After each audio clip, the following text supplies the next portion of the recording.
afternoon, or evening, depending on which coast or side of the pond you're on, and welcome back to our special feature on Across the Pitch, where we're picking the two worst signings from every Premier League team 2010 through 2020. Today, we're going to be talking about a team that, well, let's say either you love them or you hate them. There's no in between. And that would, of course, be the Red Devils of Manchester United. We have Greg Elder, who is from the Bellen Dior podcast. Did I get that correct? Yeah, close enough.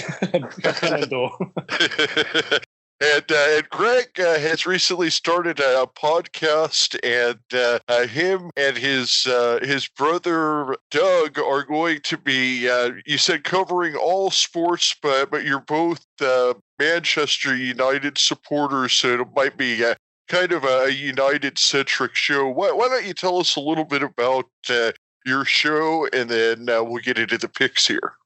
Yeah, so my brother and I, obviously, we find any excuse to watch every sport, essentially. And obviously, we're big United fans and therefore football/soccer fans, whichever you want to determine it as.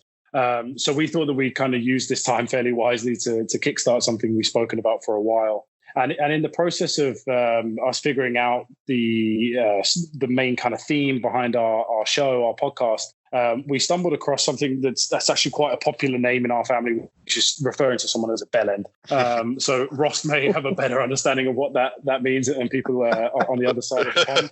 Well, I'm familiar because I talk to a lot of folks in England, okay. But let's just say, a bellend is what we might call the back of a donkey or something like that over here. An idiot, essentially. So the main kind of theme that we're going to end our podcast on every week is essentially the bellend of the week. So that person is going to be given the award of the Bellen d'Or, which plays on the Ballon d'Or, which is given to the best footballer every year, obviously.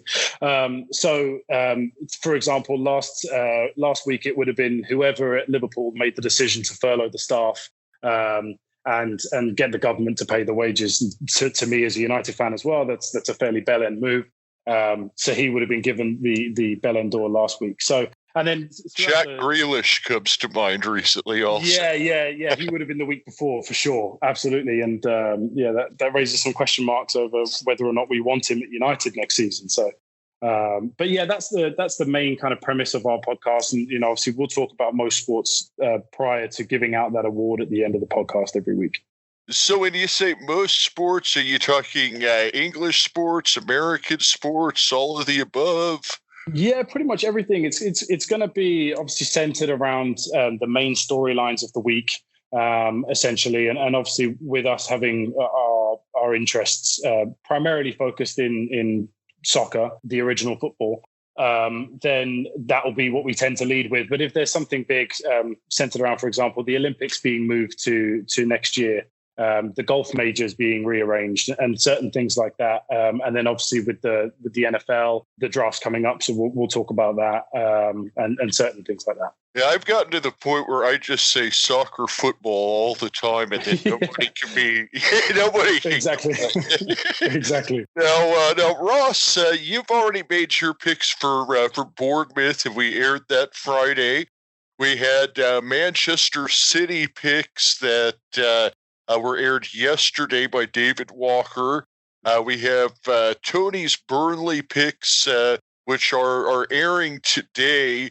So why don't we go ahead and list off the 6 players that have been selected so far, and then we'll get into Greg's selections.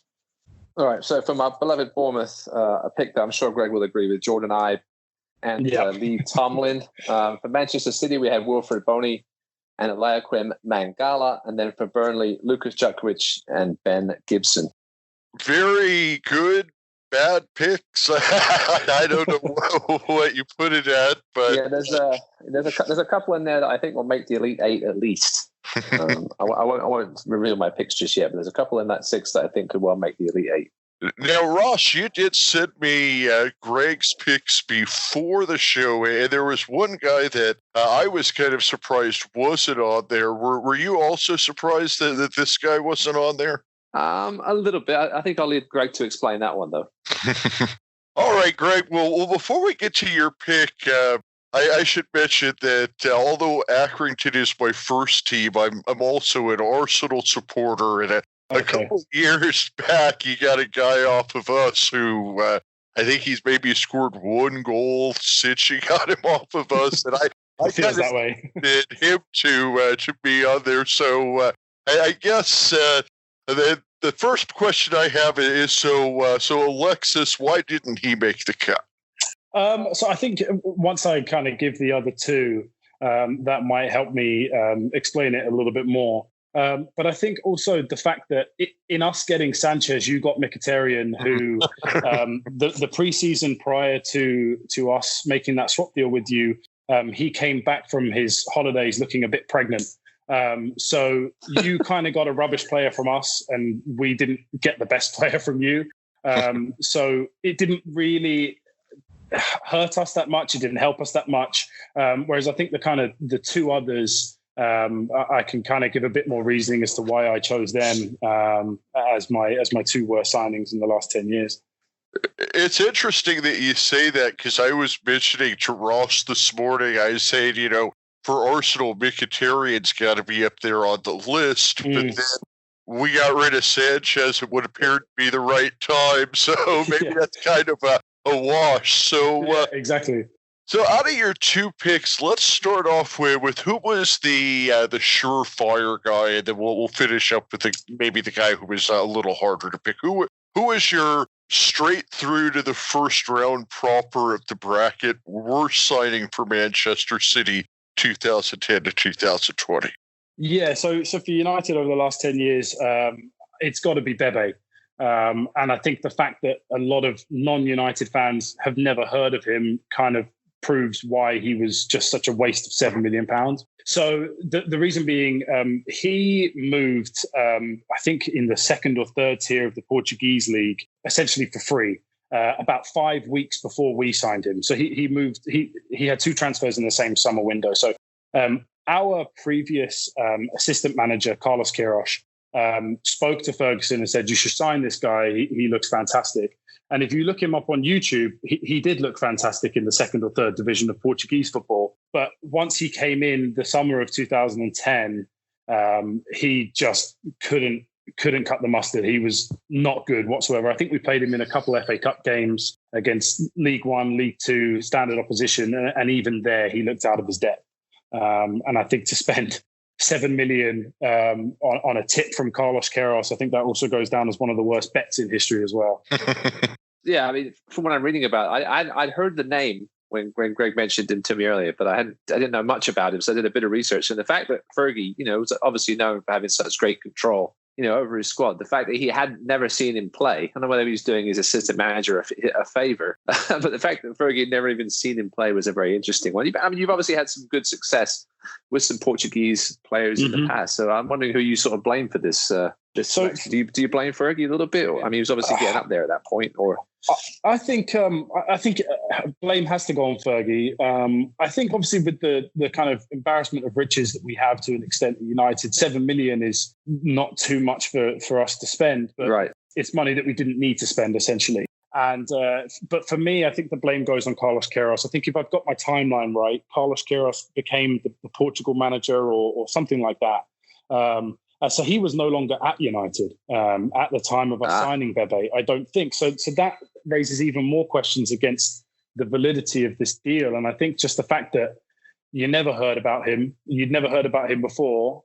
He's just one of those typical YouTube warriors. And he kind of comes to mind whenever I think of some, I've got a couple of Real Madrid fans and they say, "Oh, we're going to sign this player." And then they look great on YouTube. And I think that's where I start to pump the brakes on my opinions on players a bit.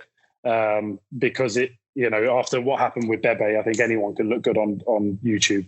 I might look quite good on YouTube, so just choose my best. I'll play with you. You're okay. I mean, the funny thing is, you wonder how much of that $7 million end up going to an agent or a friend of a friend. Exactly. Or, these days, not something you normally see with the big six teams. But some of the other teams, you always hear these stories of guys just being signed, sight unseen.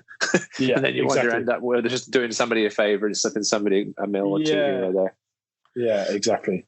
Yeah, I mean, that just doesn't make sense to me. Portugal, third division. So did they just try to take him straight from there to the first team? I would think they'd loan somebody like that out to League One or Championship for a year or two and, get them ready to actually play for United. I would just think that would be too big of a learning curve. It would be like going from high school freshman basketball to the NBA in one jump. Yeah, exactly. And not everyone can be, LeBron James.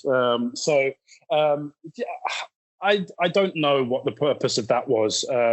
Again, if memory serves me right, I don't think we even loaned him out. I think he was just one of those players. And I think there was another player at Chelsea back in the day called Winston Bogart, who was on silly amounts of money a year. And I don't think he ever played a game for them. So I think he kind of falls under that kind of level. So that's why he's number one for me, because I can't make any sense of it. 7 million or 1 million, it just doesn't make any sense. I don't think he was loaned out. I don't really get what the purpose was. Maybe Fergie owed some money to Kairos or something, and that was his way of doing it. Yeah, I mean, that's kind of what I was talking about with Ross this morning about Arsenal, is that Arsenal has had a lot of very average signings, but they just really haven't seemed to. We were talking about like David Luiz, for instance. It was 8 million and how bad he's been, but they think of 8 million of what we've got for David Luiz compared to what you said this guy for 7. I mean, exactly. Yeah. I'd much rather David Luiz. Yeah. All right. Well, let's move into the second one. Maybe the guy that needed a little bit more discussion, because this is where it usually gets a little more interesting. Yeah, so for me, it's got to be Angel Di Maria. I think part of that is that it just kind of spelled the beginning of this poor run in the transfer market when we signed him. I think when we lost Fergie, and something that a lot of people seem to forget as well, is that we lost Fergie and we lost David Gill at the same time, who was our chief executive at the time. So he was the one that was in charge of all of our transfers, and to lose both of them, we just lost our way in the transfer market, which was kind of pinpointed by desperately signing Fellaini because he was David Moyes' illegitimate son, I think, coming from Everton, and then getting Mata, who ended up being actually okay. But we signed, obviously, Di Maria off the back of actually a very good Champions League final performance for Real Madrid. And it was just a player that was to sell shirts, it seems. He did pretty well when he arrived, and he was the first of the kind of mercenary signings that we started to make, and just kind of big name players that we put on big wages that have kind of lost their ambition, it feels like, at that point. Yeah, he got off to such a good start, didn't he? I seem to remember him doing real well in that first month, and then it sort of went quickly downhill from there. I mean, obviously, South Americans, traditionally in the Premier League have had a tough time acclimating, but it seems like your boys on the other side of Manchester have had a decent time with the Argies. Mm-hmm. So I wonder really if it was just what it was with them. They never got settled after that first month. Yeah, so I remember a story coming out at the time that I think some people broke into his house shortly after he arrived, and I wonder if that's just something he'd never experienced, at least in Madrid. And I think maybe that just unsettled him and made him question the area of the world that he's now living in. So I think that may well have been a catalyst, but even so, that was my pick just because it was so early on. I think he was one of Van Gaal's first signings. And it felt like such a good signing at the time. There's a few others that I could list as well that I probably said fantastic things about prior to them ultimately turning out to not be so good. So I think, just him turning into this flop, and just a player that we were desperate to get rid of essentially the following season, I think it was, the following summer, he has to be in that number 2 slot for me. What honorable mentions in other players did you take into account? Oh, I could list off so many. Maybe a couple, two or three that you had to really think hard on. Yeah, so I think just with the way that we've signed players over the last 10 years, I don't think there are too many that I have to think too hard on. Obviously, there's Bastian Schweinsteiger. I think that was another one of those kind of mercenary signings that we got him past his best. But, he was a former great and he would sell shirts. I think he was one. Radamel Falcao goes down as another one of those players that we brought in to sell shirts. Memphis Depay as well. He lit up the Dutch league, and then he actually looked quite good. I think it was at the World Cup prior to when we signed him. And then after he came in, he just forgot how to take free kicks. Wasn't able to dribble past anyone. Obviously he's gotten better going to the French league now, but he was just another not so great signing for us. That's another good angle that you bring into this. Going back to what we were talking about earlier, I'm sure that David Luiz has sold more Arsenal shirts than BB sold for Man U. Yeah. Yes. Yeah. So I mean, there's an element of that will never leave football. But I think there's got to be smart signings that happen, especially for a club like United that are just so desperate to get back to where we used to be. And then Arsenal to the same extent as well. I think there's just, the two of those clubs have just not done very well in the transfer market.